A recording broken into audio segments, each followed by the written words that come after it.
Hey 49er fans, I'm Thomas Mott. Welcome into Chat Sports, and today, even though it's Thanksgiving week, we're still here to go ahead and get you guys another 49er video answering all of your mailbag questions, which were submitted by our subscribers over on the community page on our YouTube channel. We had like 30 questions. Of course, can't get to 30 questions. Got to as many as I possibly could. A lot of very good ones. Let's go ahead and jump right into Jake1046, who says, what do you think is the best 49ers player? I guess, who do you think is the best 49er player? And what is the next Super Bowl the 49ers will be in? Also, get Manscaped. It's the best. It works. There you go. So a little Manscaped plug. Appreciate that.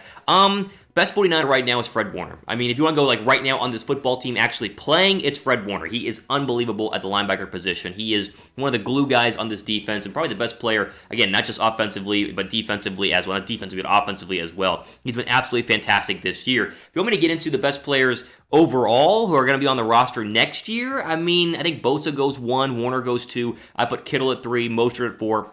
Potentially Richard Sherman at 5 if he can get back to the level that we kind of hope that he could be at. Again, I mean, listen, this is a up for debate kind of list because you could throw in some offensive linemen, you could throw in Deebo Samuel, you could throw in one of the other pass rushers. You want to go ahead and throw in like an Eric Armstead. But I think right now, the best 49ers according to my top 5 list here, it's probably Bosa 1, Warner 2, Kittle 3. That to me is basically not changeable. I think that's very, very set in stone. I think Mostert has a huge impact on the 49ers whenever he's healthy. That's a massive, massive loss the Niners have been without for the majority of this year. And then Sherman, really, I think is a big loss too. Whenever he's out there, if he's healthy, he plays very, very well. He's one of the top-rated cornerbacks according to Pro Football Focus last year. So that's my, there's a list. I mean, I guess for the next Super Bowl, hopefully the next one, and maybe the one this year, maybe the one next year. I think they'll be back in big-time contention next offseason, or at least next year in 2021, just if they can get healthy. Maybe add a couple of new players to fill some of the players who've been hurt. I think they'll be just fine, at least having a shot to go back. So I don't know when the next one will be, though.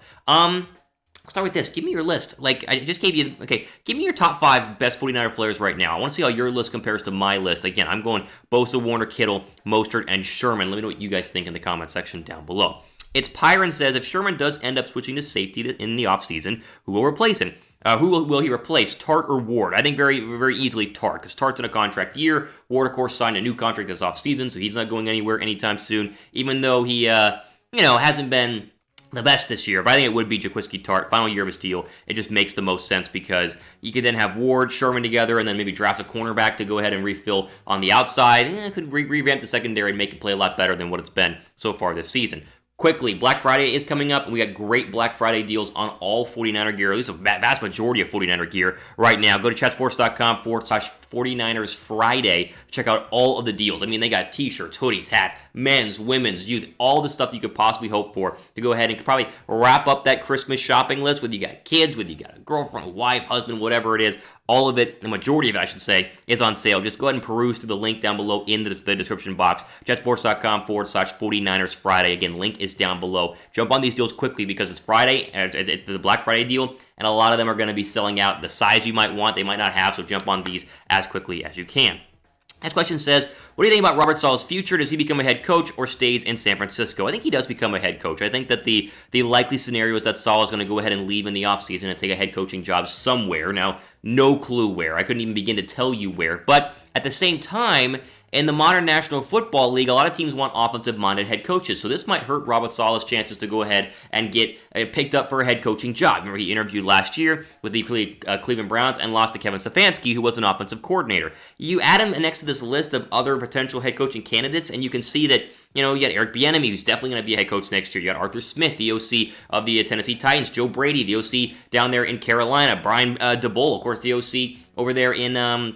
He's the Buffalo Bill OC. There's a lot of offensive coordinators who might get better shots at being a head coaching job just because a lot of teams want to go ahead and be offensive first just because of Patrick Mahomes and Lamar Jackson and, the new offensive wave we've seen in the National Football League. So will it make his job a little bit harder in terms of finding a head coaching gig? Yes, but I also think that players love him, coaches love him. I mean, the 49ers have absolutely adored Robert Saleh in terms of his just coaching abilities and what he brings to the table. I think some team is going to see what they have in him and go ahead and pick him up. Remember, last year, Vic Fangio was defensive coordinator, and Denver went ahead and grabbed him, even though Denver's been kind of iffy this year. But I think overall, yes, I would say Saleh goes ahead and leaves San Francisco. That would be my guess, although again, if they want OCs, they're not going to be going for Robert Saleh, so they'll need to keep an eye on here the next couple of months. Make sure you guys are subscribed to be up to date on news like that, because if that were to happen, we got to break it down, because then they got to, bring in a new defensive coordinator, and we got to give you a list of who they could potentially bring in, so it becomes a whole mess, and we, of course, cover it all here at the 49ers Report, so make sure you guys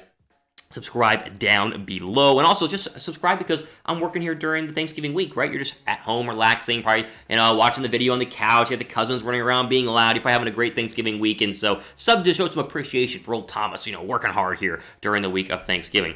Manuel says, what are the chances of Coach Kyle switching things up and drafting a quarterback this draft? I've gotten this question a lot. I don't think it's impossible.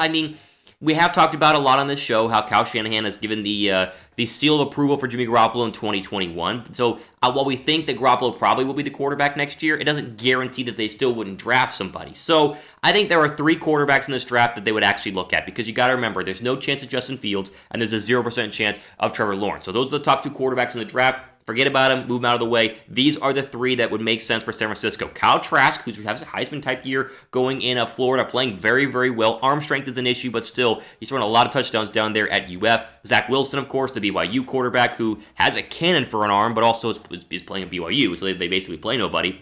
And then Trey Lance, who's your dual threat guy who threw 0 interceptions 2 years ago, 49 total touchdowns, a beast. But he sat out in 2019. So all of these guys, this year, 2020, all these guys have big upsides, but also very huge question marks. And so I think that if you're a Niner fan, or you were even Coach Kyle Shanahan, your hope is that they would slip and maybe grab one in the second round. That way you get an impact player to help the team right now in the first round, and then get your quarterback of the future, if you don't trust Jimmy Garoppolo, sometime in the second round.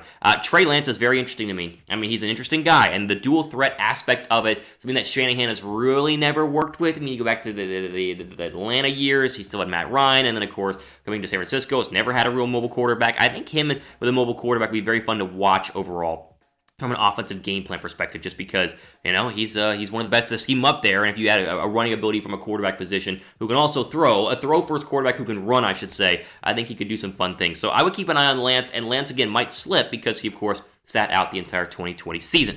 Will they draft a quarterback in 2021? What do you guys think? Type Y down below for yes, type N down below for no. Let me know what you guys think down below in the comments section. Kevin says, if we don't draft for our secondary next year, I'm going to lose my mind. Yeah, this is starting to really become what the first-round draft pick should be. And Sherman moves to safety. That creates a whole other hole. Mosley, Witherspoon, K'Wan Williams, they've all been banged up, and they've all been mediocre this year. They throw in Jason Verrett in there as well. None of them has been good enough to where you're like, yeah, he's a starter next year. It's kind of like, well, he might be, but it'd be nice to add somebody else. I think the Niners are sitting there anywhere between 15 and 22. They're going to go ahead and take a cornerback. You remember last year, Atlanta was sitting at 16. They took A.J. Terrell out of Clemson. He was there. He was available, and Terrell's been very, very good. I think that they go ahead and go corner as well. If I had to bet my money on it in the first round right now, still early, lock and change, corner makes a lot of sense. Drop a like if you guys agree. Like, if they need DB help in this draft, drop a like right now, because I just think that that's probably where they're going to go. Again, it's not guaranteed, but it's probably where they're going to go in the first round. Of course, we'll have plenty of draft coverage in the next couple of really months as we get through the rest of the NFL season here today.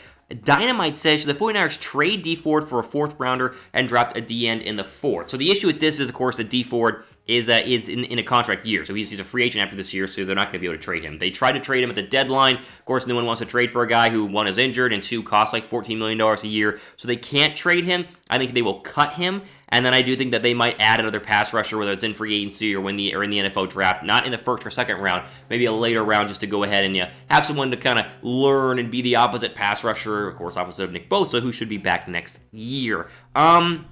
Quickly, the Rams game line has, I think, changed a little bit. It's sitting at -7 right now in favor of the Rams. Vegas is very happy that the Rams obviously beat the Bucs on Monday Night Football, so it puffs them up to be the Rams are so great. So the Niners, big test on Sunday. And, of course, if you guys want to bet on this game, maybe bet either the Rams or the 49ers. Either one, doesn't matter. You can do it with our friends at BetUS. Go to chatsports.com/49bet. Use that promo code Niners125 to get a 125% deposit bonus whenever you first sign up. It's a good week, right? Again, you've been home a lot, getting kind of bored, the family's getting a little annoying. You guys want to win some money, puff up that mood. Go ahead and bet with our friends at BetUS. Chatsports.com/49bet. Use that promo code Niners125 when you put the $100 deposit down, because it turns it into $225 based on the 125% deposit bonus. And, of course, any bet questions, you can always email us, 49ers@chatsports.com.